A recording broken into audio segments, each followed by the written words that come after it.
question I'd like to make is I'd like to challenge anybody in this room, because I've been kind of sitting back and watching everything from YouTube to the news to everything else, on your meetings, on Senator Grassley's meetings, everything else. I was born in Blackhawk County, and I grew up in Blackhawk County until I was 23 years old. I went overseas then and lived in Australia for 17 years under a quote-unquote social medical system. Okay? Yeah. Now, Australia is about as free enterprise as you can get when it comes to making money. They're the biggest commodity drivers. They have one of the highest standards of living, everything else.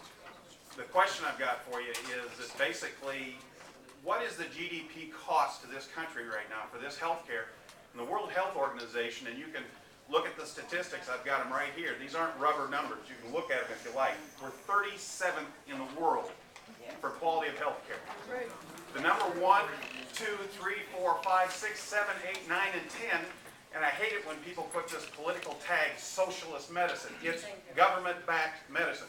How many people in here would give up your Medicare or your Social Security today? Those are government-run programs. All right. Here's the question I've got for you. I would. Here's the question I've got for you is this.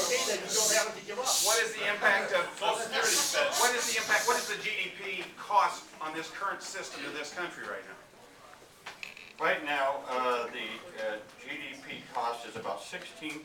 It's a little over $2 trillion, about $2.3 trillion. And the estimate is that in 15 years it could reach 25% of GDP.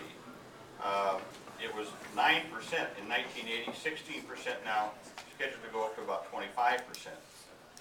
My notes tell me here that we spend more than most developed countries. You have this right. The World Health Organization ranks the U.S. 37th in the world on health outcomes, on a par with Serbia.